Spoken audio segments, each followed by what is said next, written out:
Mais au bout du temps, il faut comprendre que dans l'entreprise, quels que soient les aléas, quand tu connais faire ton boulot, il y a des gens qui t'observent et qui vont te juger en fonction de ton savoir-faire. Bienvenue une fois de plus. Nous retrouvons aujourd'hui Monsieur Niam Marcel Azinchem. Moi, je vais l'appeler durant l'interview Père Niam parce que c'est un papa, c'est notre père à tous. Et nous nous retrouvons dans le cadre du partage d'expérience et du partage du parcours de ces aînés-là. Pour que nous aussi, jeunes, nous puissions nous inspirer de leur parcours afin de développer le nôtre. Nous nous retrouvons juste après le petit générique.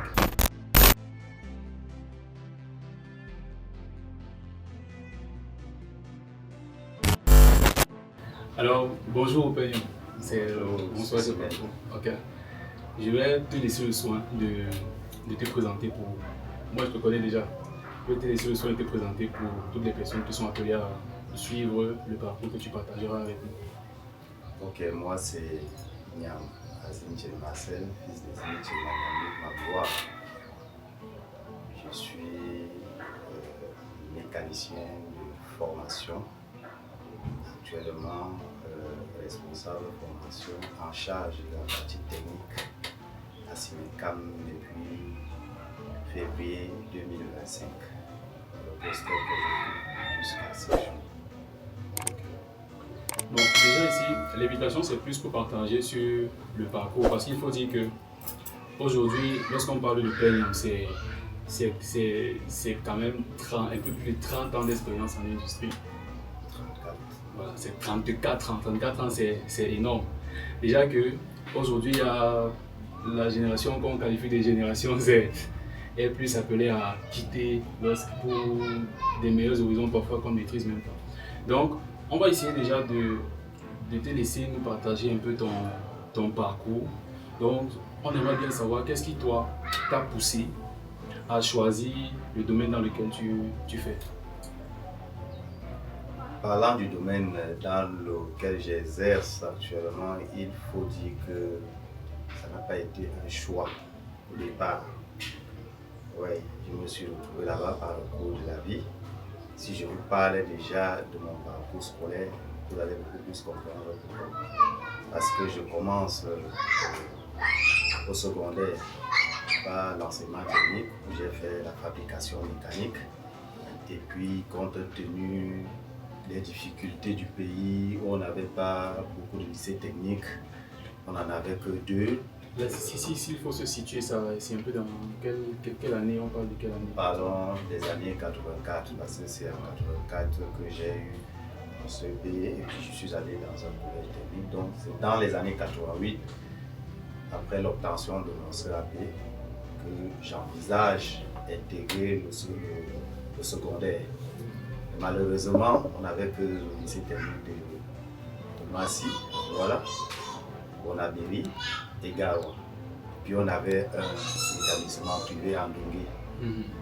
Bon, fort de ce nombre réduit d'établissements techniques et de ma filière en même temps, je me suis retrouvé en chômage. J'ai fait 1 an de chômage et c'est après une année de chômage que j'ai pensé faire autre chose. Je me retrouve donc ici à Yaoundé, en cours du soir, Prométhée, juste derrière l'INIA, où j'entame avec la seconde essai. Et 1 an plus tard, je me retrouve au lycée de Bafia, premier essai, obtention probatoire. Après échec au bac. C'était en 1992 que je reçois l'appel du Fonds national de l'emploi. Il faut dire qu'en premier déjà, j'avais déposé un dossier au Fonds national de l'emploi pour la recherche du travail, puisque j'avais un certificat d'aptitude professionnelle qui me permettait d'exercer. Mais donc, s'il faut bien resituer la chose, ça voudrait dire que c'est à partir du Fonds national de l'emploi que toi, tu te retrouves en fait dans le milieu de la mécanique. Voilà. Il faut dire que j'ai commencé avec la mécanique dans le secondaire. Première année, quatrième année.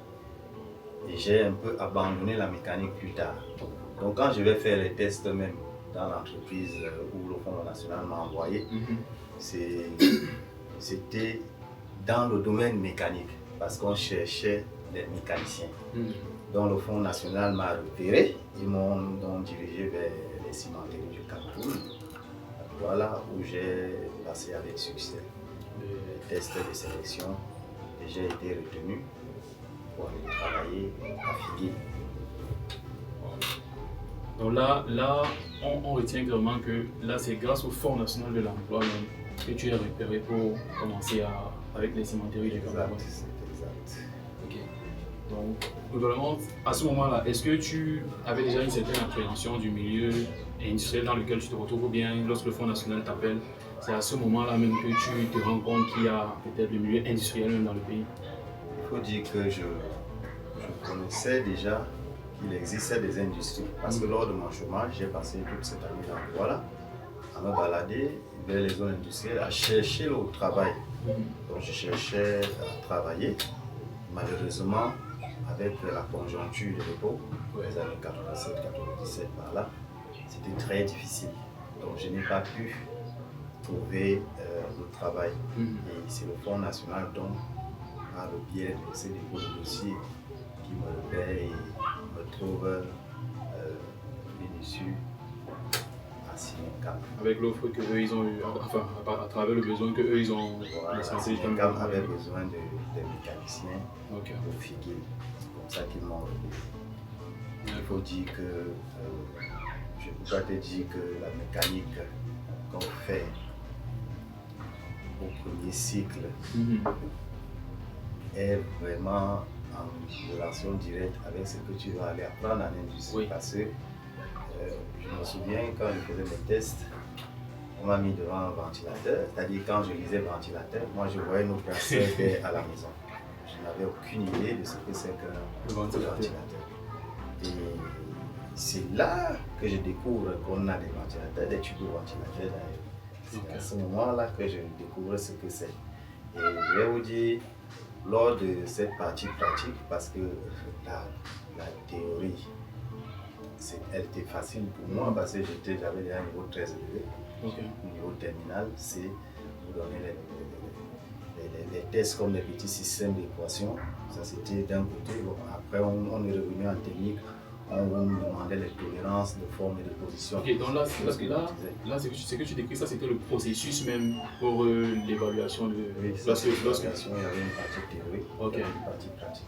Donc quand on m'amène en pratique, c'est là où tu crées les cadres. Je comprends ce que c'est qu'un ventilateur en industrie.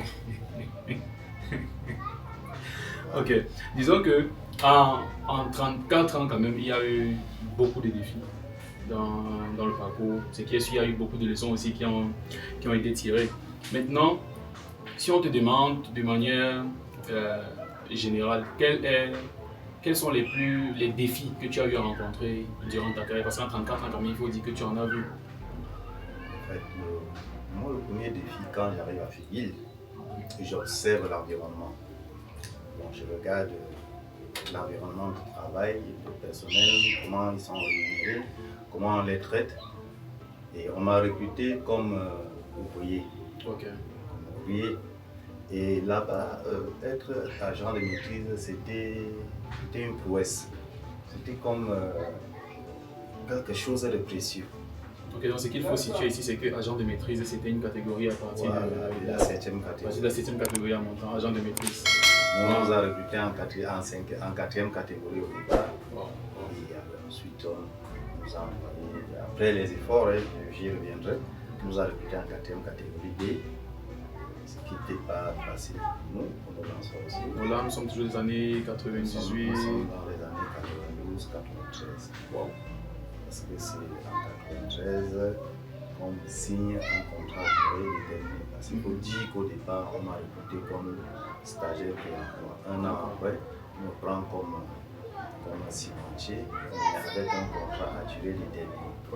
Ici, et ensuite, à la suite de cela, on me recrute en septembre 93, 17 septembre 93, comme mécanicien à contrat durée indéterminée. Et je pense que 93, là, beaucoup parmi nous-mêmes qui allons, beaucoup parmi ceux qui vont regarder n'étaient même pas encore nés. Et ça, Ça, c'est c'est une évidence. Une évidence. Il faut le dire, hein, quand moi j'observe l'entreprise aujourd'hui, l'entreprise cimentière qui est venue, je me rends compte que j'ai déjà, il y a des enfants qui sont les petits frères, mes propres enfants, oui. qui viennent déjà en monde professionnel. Ouais. Tout penser déjà. En tout cas, partir serait peut-être pas maintenant. Vous cédez l'espace à la génération qui arrive. Ok. Il faut libérer. Et maintenant, si on te demande jusqu'ici, avec le parcours que tu as eu, être entré ouvrier en pré-emploi, avoir fait un CDD et puis être passé en CDI, si on te demande globalement qu'est-ce que tu en as tiré comme leçon sur ce parcours-là jusqu'au bout, tu penses que les principales leçons que toi tu as pu tirer de ça, ce sont lesquelles? Là, quand je suis arrivé à Fidèle, comme je vous l'ai dit tantôt, on se rend au milieu. J'ai dit à un homme là-bas que moi je serais agent de maîtrise. Parce que je connaissais les compétences. Il a dit je serais agent de maîtrise ici. Il m'a regardé, il a vu ça, c'était pas quelque chose de facile à obtenir. Mais au bout du temps, il faut comprendre que dans l'entreprise, quels que soient les aléas, quand tu connais faire ton boulot, il y a des gens qui t'observent et qui vont te juger en fonction de ton savoir-faire. La leçon que tu as tirée de cette période-là, c'est que la compétence et entre autres le savoir-être aussi, ça prime généralement sur tous les... On peut appeler ça les appréhensions que certaines personnes peuvent avoir sur nous. Il faut dire que le milieu professionnel, il faut aussi savoir vivre avec. Parce que si tu ne sais pas vivre avec ceux qui sont appelés par leur expérience à te montrer ce que c'est le monde professionnel, tu ne peux pas facilement t'en sortir. Tu t'en sortiras, mais avec beaucoup de peine. Et puis il faut aussi préciser qu'à cette période-là, c'était pas comme aujourd'hui où c'est devenu dynamique, où quelqu'un s'il peut apprendre comment ça se passe là-bas et tout. C'était un peu compliqué alors. Il n'y avait pas toute cette technologie qu'on connaît aujourd'hui qui permettait aux gens de pouvoir apprendre sans connaître l'outil en question. De découvrir l'outil et on apprend sans être directement en contact avec l'outil. C'est ce qui fait la différence aujourd'hui parce que aujourd'hui, avec l'évolution technologique, on peut débloquer des situations sans avoir besoin de qui que ce soit. Oui. Ça c'est une réalité. Et maintenant, quand tu regardes ton parcours, tu dis quand tu as parlé de 93 jusqu'à 92, 93, disons même jusqu'à actuellement, quand tu regardes peut-être l'évolution que tu as eu à faire, peut-être que tu étais ouvrier, c'est vrai que tu t'étais donné un challenge personnel de devenir agent de maîtrise, vu que c'était la chose que beaucoup de personnes à cette période-là en tout cas cherchaient comme si c'était un peu de l'or. Donc maintenant, est-ce que tu penses que avec ton évolution, est-ce que tu penses aujourd'hui que l'évolution que tu as eue dans cette période-là jusqu'à aujourd'hui, est-ce que tu penses que l'évolution là est, je vais dire entre guillemets, équivalent à ce qu'on peut appeler ce que tu as donné? En fait, l'évolution, on peut se contenter de ce qu'on a reçu au bout des efforts. Ouais, un peu. Mais il faut dire, à mon humble avis, qu'il y a d'autres aménagements. Je n'ai jamais fait une autre industrie que la cimenterie. Voilà.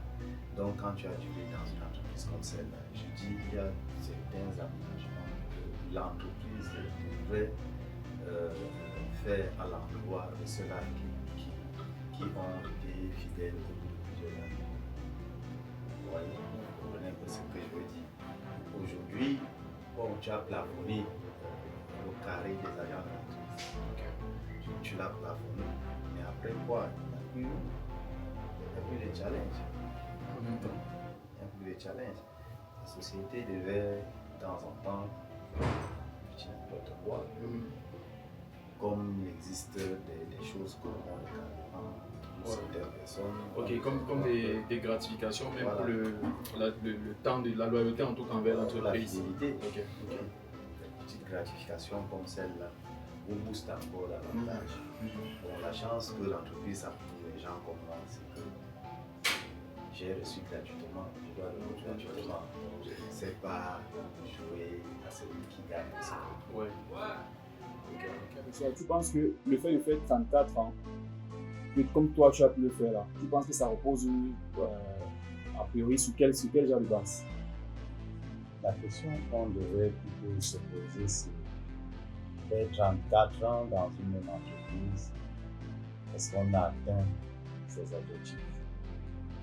Parce que dans l'avion, c'est plus les objectifs. Oui, c'est objectif personnel. Est-ce qu'on a le minimum qu'il faut pour se satisfaire soi-même, satisfaire sa famille?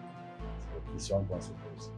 Pour des personnes comme moi, dès qu'on a ce minimum, on se contente de cela et on fonde sa vie. Okay, donc si à t'entendre, c'est comme si c'était plus, on va dire que la nuance qu'il y a entre votre génération et peut-être la nôtre, c'est sur le contentement alors. Il y a le contentement, mais il faut ajouter à cela la patience. Parce que la génération d'aujourd'hui, je ne sais pas si c'est lié à l'évolution quand elle veut aller vite. La génération Z. Des choses que nous on a obtenues pendant peut-être 2 ans, la génération d'aujourd'hui veut l'obtenir pendant 2 mois. Mais est-ce que quelque part, c'est pas aussi lié au fait que le contexte actuel permet à ce que l'expérience qui a été accumulée en 2 ans, dans les années 90, 92 ou bien 96 même, est-ce que le contexte actuel ne permet pas que quelqu'un aujourd'hui puisse acquérir ce genre de contenu, ce savoir-faire là en 6 mois? Le savoir-faire théorique, oui, mais pratiquement parlant, est-ce que c'est la même chose? C'est la question qu'il faut se poser. Parce que théoriquement, tu peux comprendre plein de choses. Mais maintenant, quand il faut aller les appliquer, c'est toute une autre chose. Et c'est là où la génération d'aujourd'hui pêche parfois. Ok. Donc là, on va dire que la différence, la grande différence en tout cas, ça va résider dans le fait que la génération d'aujourd'hui, on va dire de 90 en montant, si on veut dire comme ça, la génération d'aujourd'hui, elle est un peu plus, elle est précoce, en tout cas dans les réalisations. Elle n'a pas la patience. Mais dans tout ça, il y a quand même un truc qui reste assez... Il y a quand même une épine qui est là-dedans. Parce que aujourd'hui, pour... je vais dire ça comment? Pour peut-être filmer quelqu'un ou bien régler les paramètres d'un appareil pour filmer quelqu'un, je n'ai plus besoin forcément d'aller dans une grande école faire une formation. Contrairement à avant où il fallait impérativement avoir un endroit où il faut se rendre physiquement pour faire cette formation. Est-ce que c'est un peu dans ce sens-là que moi je parle du contexte? C'est que peut-être dans le contexte des années 90, 92 là, à ce moment-là, je me dis ok, la technologie n'était pas encore celle d'aujourd'hui avec les réseaux sociaux où on pouvait... Tout le monde aujourd'hui peut apprendre ce qu'il veut en ligne. Il suffit juste qu'il sache vraiment ce qu'il veut, il va trouver ce qu'il veut.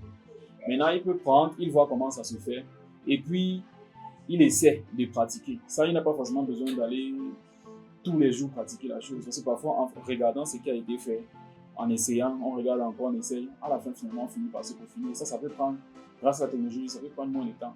Et c'est quelque part, ça ne remet pas un peu en question le fait qu'on dise que la génération d'aujourd'hui pêche sur le fait d'être pressé ou bien de vouloir vite faire.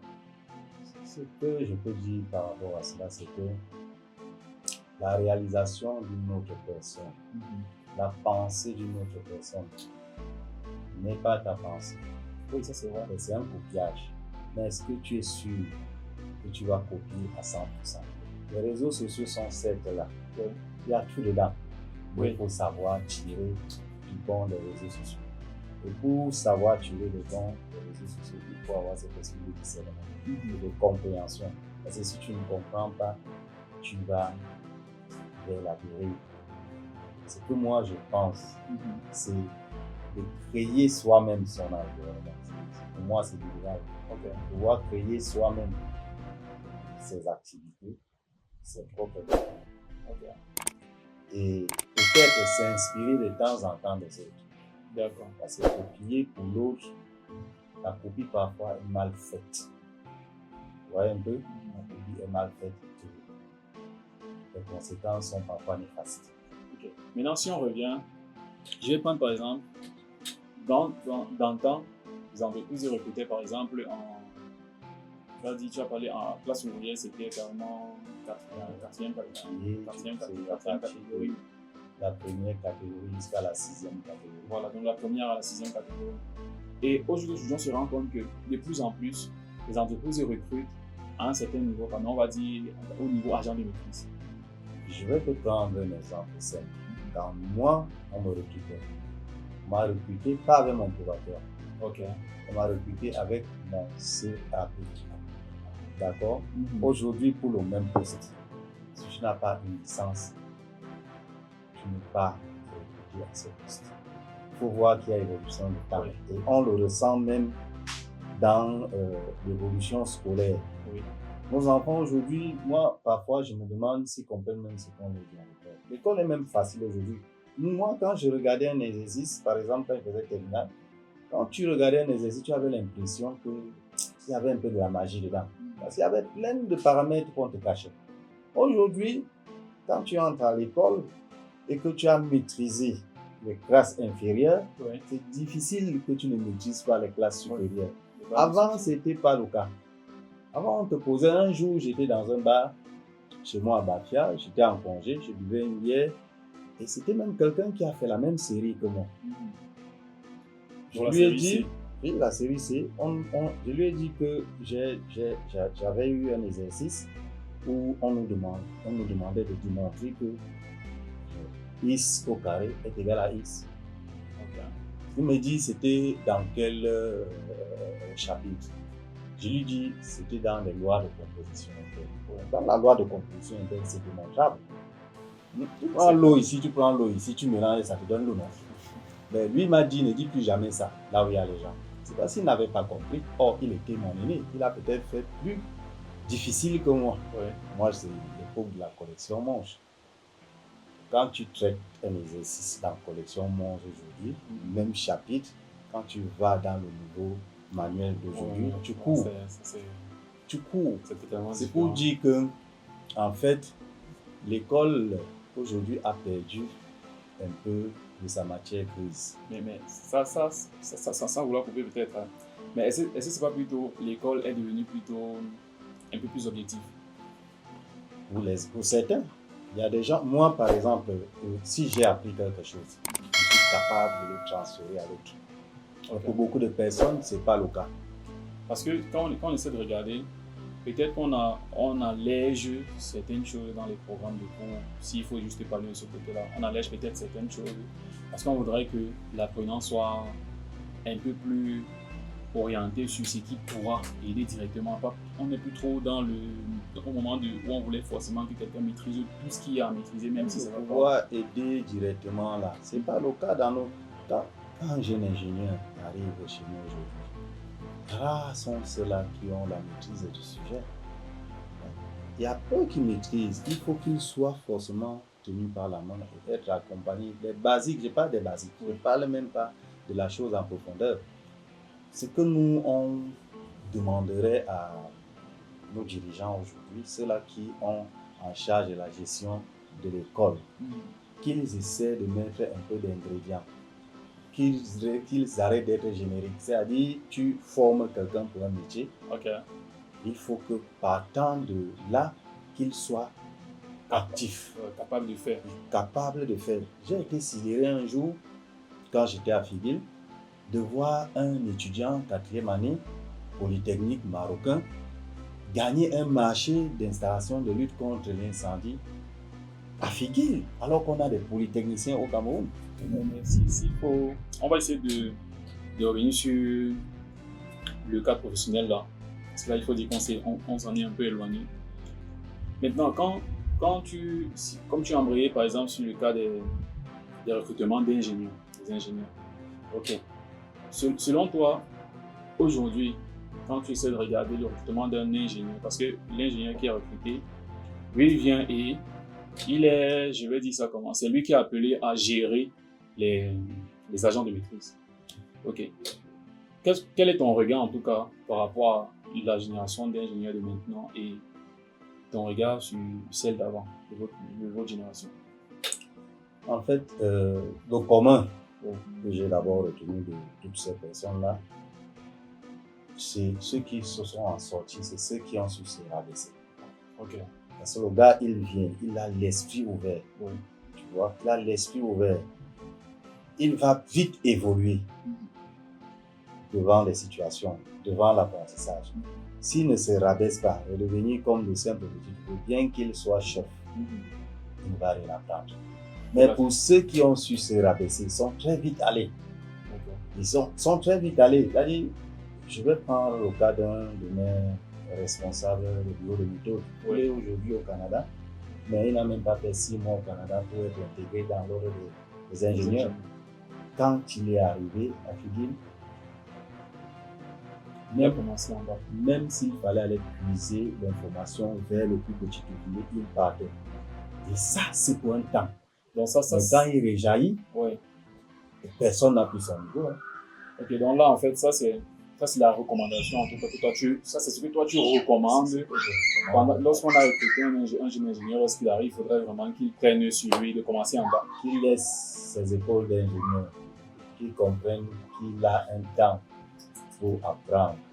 Et en plus, vous voyez que le monde professionnel, les technologies sont différentes. C'est vrai, quand on parle de mécanique, c'est la même mécanique, mais il y a aussi de la routine. Parce que beaucoup d'agents de maîtrise, beaucoup d'ouvriers ont évolué par la routine. Ils connaissent par conséquent beaucoup de petits rouages que toi, l'ingénieur qui vient de l'école, tu peux dans maîtrise. Donc, ce sont des petites astuces qu'il faut descendre à apprendre. Donc ça rentre un peu dans... Ça, c'est comme des conseils que tu prodigues aux plus jeunes.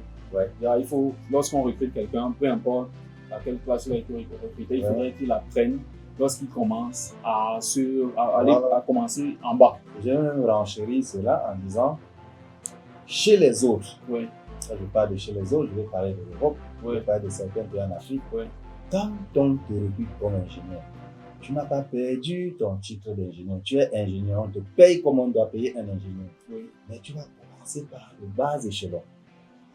Comme chez les Chinois, les Chinois, carrément, eux, ils gagnent même le titre d'ingénieur en fonction du nombre d'années d'expérience aussi. Tu évolues et après, quand on sent que tu es déjà mature, on te donne cette qualification de manière définitive. Mais est-ce que quelque part, le fait que, sur le conseil de savoir se rabaisser, est-ce que celui qui ne se rabaisse pas, est-ce que peut-être la faute n'est pas dans le système de gestion de la nouvelle recrue? Est-ce que c'est pas peut-être une faute des gestionnaires, en quelque sorte, si on peut dire ça, mais c'est pas peut-être leur faute de ne pas inculquer déjà à la nouvelle recrue le fait que tu vas commencer avec telle personne en bas? Quelque part, c'est pas ça. Parce que ce qu'on remarque clairement, c'est que lorsque quelqu'un est recruté, selon la classe à laquelle il a été recruté, généralement, lorsqu'il entre, on peut directement qu'il exerce à ce niveau-là. Or, peut-être qu'il n'y a pas encore eu le contact terrain. Est-ce que là, réellement dit, c'est pas peut-être la faute au niveau de, je vais appeler ça de l'intégration? C'est pas peut-être ça la faute. Moi, je dirais la faute vient des deux côtés. Tant du côté de l'entreprise que du côté du jeune recrue. Mais la question qu'il faut se poser ici, c'est qu'à la fin, qui est perdant? Qui perd plus? Ça aussi, c'est le jeune recrue ou c'est l'entreprise? Parce que l'entreprise, elle va toujours trouver quelqu'un pour faire son job. Mais si toi, l'individu, tu veux évoluer et que l'entreprise n'a pas mis sur place ces mécanismes d'intégration, tu dois trouver des voies et moyens pour t'intégrer toi-même. Moi, j'ai toujours dit aux gens, quand on ne te donne pas ce que tu veux, tu te donnes les moyens d'obtenir ce que tu veux. Si on ne te donne pas ce que tu veux, toi-même, tu peux te donner les moyens d'obtenir. Bien sûr. Ça, c'est assez bien dit. Mais est-ce que, quelque part, il ne devrait pas avoir une mécanique rigoureuse qui devrait encadrer réellement dit, le recrutement de nouvelles personnes, peu importe l'entreprise dans laquelle nous nous trouvons ici, sur le national, ou bien sur le continent? Oui, j'ai commencé à parler de ce qui se passe dans nos établissements scolaires, dans le mode de formation qu'on donne à notre jeune génération. Ok, tu disais, si on ne te donne pas ce que tu veux, tu te donnes les moyens d'avoir ce que tu veux. Mais est-ce que quelque part, c'est pas peut-être parce que le mécanisme même d'intégration est déjà biaisé dès le départ? Et quelque part aussi, il faut dire que si je me donne personnellement les moyens d'obtenir ce que je veux, or que je suis avec quelqu'un qui est censé me les donner, je pense que quelque part aussi, c'est ça qui va peut-être nous motiver, nous, notre génération. Je pense que c'est ça aussi souvent qui est l'une de nos principales motivations, peut-être à toujours se dire, ok, on va aller ailleurs et peut-être ça sera mieux. Tu peux toujours aller ailleurs et vivre le même phénomène. Tu vas pas passer d'entreprise en entreprise pour qu'à la fin, tu n'aies pas acquis de l'expérience professionnelle. Ton but, c'est que tu es à la quête de l'expérience professionnelle pour mieux te vendre. Okay. Il faut de l'expérience professionnelle pour mieux te vendre. J'ai dit au début de mon propos ici, que le savoir-être, le savoir-faire, le savoir-vivre sont des qualités qu'il faut toujours développer en tout cas. Voilà, utiliser pour vivre avec ses collaborateurs, c'est avec qui on travaille. Ouais. Et c'est de par cette façon de vivre qu'on finit par amener l'autre, même s'il n'avait pas la volonté de céder, à céder. Ça, c'est une des astuces. Mais maintenant, j'ai vécu cette situation une fois. J'avais constaté que les gars cachaient un peu leur savoir-faire. D'accord. Donc, j'avais un supérieur, quand on était ensemble, quand il voulait mener une opération importante, il te disait, va me chercher l'outil à l'atelier. Mais ce qu'il oubliait, c'est que, en fait, c'est justement ce que je cherche à te démontrer depuis. En fait, comme tu as fréquenté là, tu n'es pas comme ceux qui n'ont pas fréquenté. Tu as quand même quelque chose dans la tête. La différence entre moi et lui, c'est que moi, j'avais un peu plus fréquenté que lui. Okay. Donc, quand il me disait, va chercher l'outil, je sais là où on s'est arrêté. Quand je reviens, je regarde là où il est déjà, j'essaie d'imaginer comment il a fait pour arriver là. Et je m'en sortais toujours. Donc, c'est pour dire que, en fait, l'école ouvre l'esprit. Et maintenant, quand tu entres dans le monde professionnel, il faut développer cet esprit-là. Et il n'y a que toi qui peux les développer. Personne d'autre. Bon, en tout cas, ceci dit, s'il faut revenir sur le parcours, selon toi, quel est l'impact de la famille, ou bien l'impact même de la femme ou des enfants, si on veut séparer ça comme ça? Quel est l'impact de la femme? Allons sur le côté de la femme. Quel est l'impact de la femme même sur le plan professionnel ou bien sur la stabilité professionnelle? La femme joue un grand rôle sur l'impact professionnel de l'homme. Imagine-toi que tu as bossé toute une journée, tu es fatigué, vraiment, si tu arrives chez toi et qu'il n'y a pas un pan de repos, que tu ne trouves pas le repos, la paix, la tranquillité, mais sache que ça va impacter sur les performances en entreprise. Mais quelque part, seul aussi, à la maison, il y a la paix, c'est tranquille aussi. Ah bon, c'est ce que tu penses. Tu peux pas, toi-même tu sais qu'il est difficile de concilier travail et activité à la maison. Tu ne peux pas t'en sortir seul. Tu seras à un moment donné limité. Ouais, parce qu'il y a des choses que tu ne seras pas apte à faire en tant que travailleur dans le secteur privé. Donc forcément, il y a un côté qui va subir. Je le dis parce que moi, j'ai pas commencé à être marié quand j'ai rejoint le monde professionnel, j'étais célibataire. Mais je suis arrivé dans un environnement, je vous dis, je suis entré dans le monde professionnel partant de la classe de terminale. Donc j'ai raté le bac pour l'année là. Et je me disais, je vais rattraper en travaillant. Sauf que j'arrive dans un environnement où je n'ai qu'un lycée qui vient d'ouvrir à peine la classe de seconde. Bon. Et il n'y a rien, le milieu est fermé. Même manger, c'était tout un problème. J'ai pu me marier pour retrouver l'équilibre. Donc je me suis marié très tôt, à 25 ans, j'avais déjà femme. À 25 ans, j'avais déjà pris femme et ça a permis que je puisse bien manger parce que si tu ne t'es pas marié dans cette ville, il fallait que tu prépares. Pour bien manger, il fallait que tu prépares toi-même. C'est-à-dire, si tu ne cuisines pas toi-même, tu ne peux pas bien manger. Et cuisiner toi-même était difficile dans ce sens-là que, à un moment donné, je me suis posé la question au début, si c'est comme ça qu'on travaillait là-bas, parce qu'on sortait à 4 heures, on rentrait à 21 heures, pas moyen de préparer. 4 heures à 21 heures. 4 heures, 21 heures. Bon. Il n'y a pas de restaurant, il n'y a pas d'alimentation où tu peux te ravitailler et avoir quelque chose de bon. Donc, il fallait aller payer quelque chose et cuisiner toi-même. Tu vas cuisiner quand entre 21 heures étant épuisé et 22 heures par exemple pour que tu puisses manger. Il fallait trouver femme. Et c'est la femme qui est venue réorganiser les choses dans ma vie. À ce moment-là, la femme est devenue une nécessité. Oui, une nécessité. Elle a toujours été une nécessité pour l'homme. Mais l'homme ne peut pas vivre seul. Aujourd'hui, je dis quand même, la place de la femme n'est plus qu'à la cuisine. On sait tous aujourd'hui qu'il y a des femmes qui sont responsables de service. Travaillent également comme l'homme, c'est ce que tu veux dire. Elles aussi, elles vont subir les mêmes contraintes que les hommes là, entre autres. Elles vont aussi sortir des fois à 2 heures. Elles vont sortir à minuit de chez elles pour aller résoudre un problème.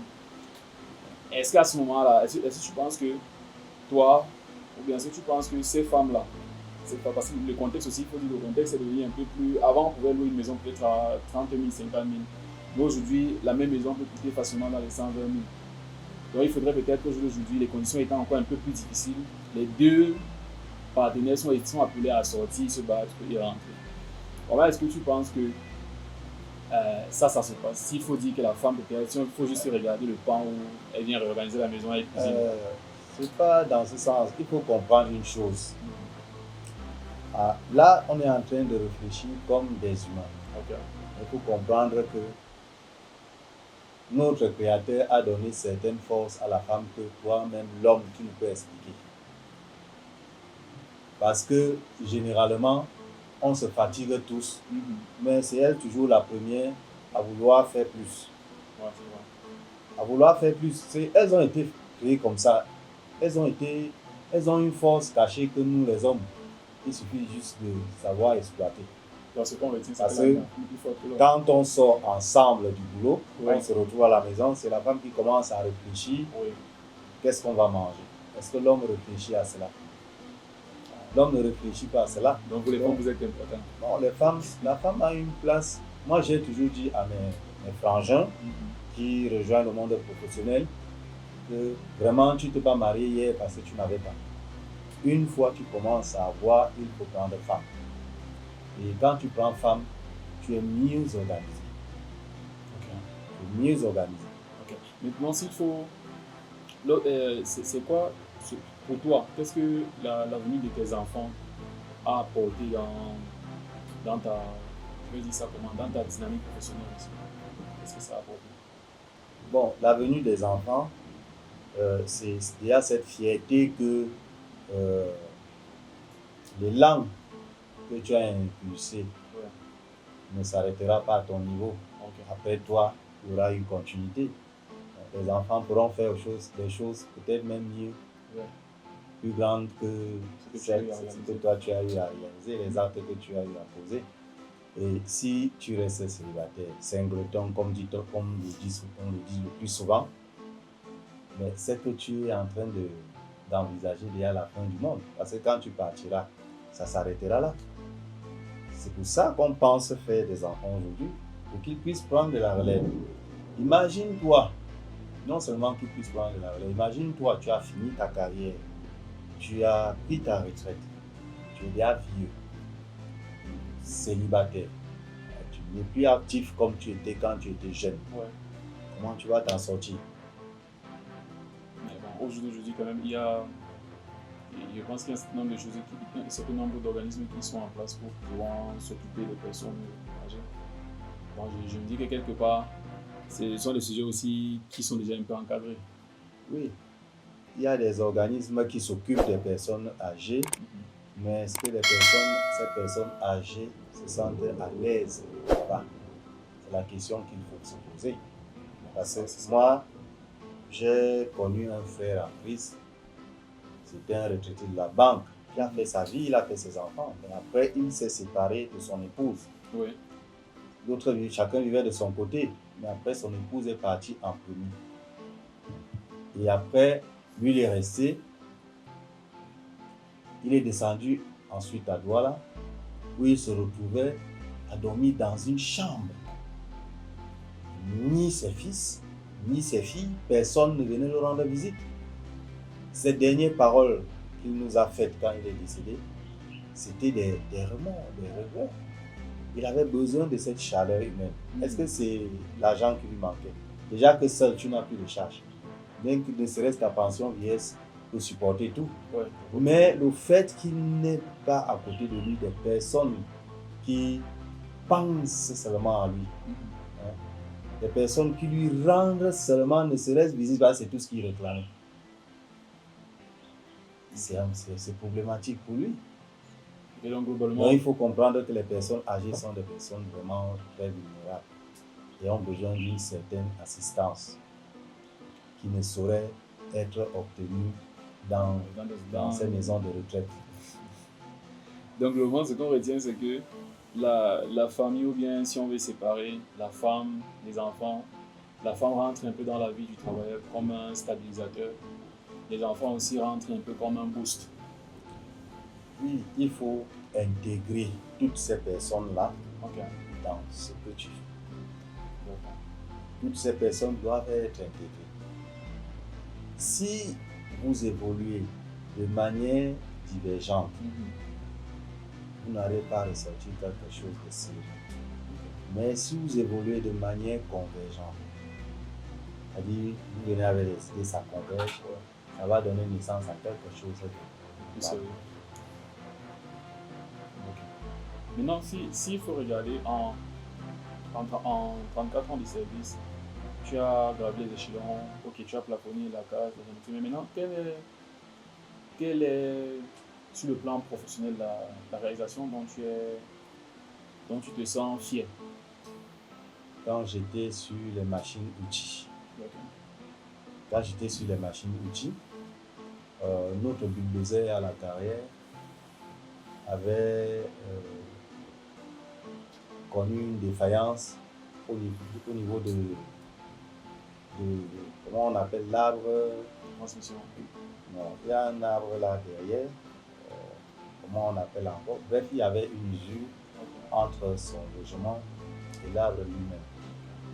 Et quand on a sollicité Tractafrique, parce que c'était un bulldozer Caterpillar, on a sollicité Tractafrique, le coût était élevé. Tractafrique demandait 100 millions de francs CFA pour la résolution du problème. Pour résoudre le problème. Alors mon supérieur hiérarchique le jour-là est venu nous voir.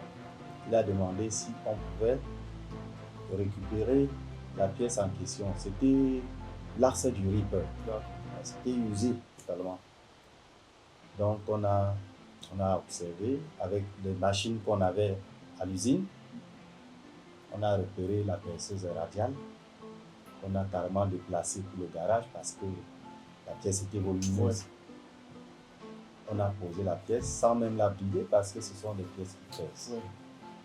Tout ce qu'on a fait, c'est qu'on a essayé de mettre la pièce à niveau. Et dès qu'on l'a mise à niveau, on a rechargé la portée. Ouais. Quand on a rechargé la portée, on s'est centré. Quand on s'est centré, on a pris appui sur des surfaces de référence.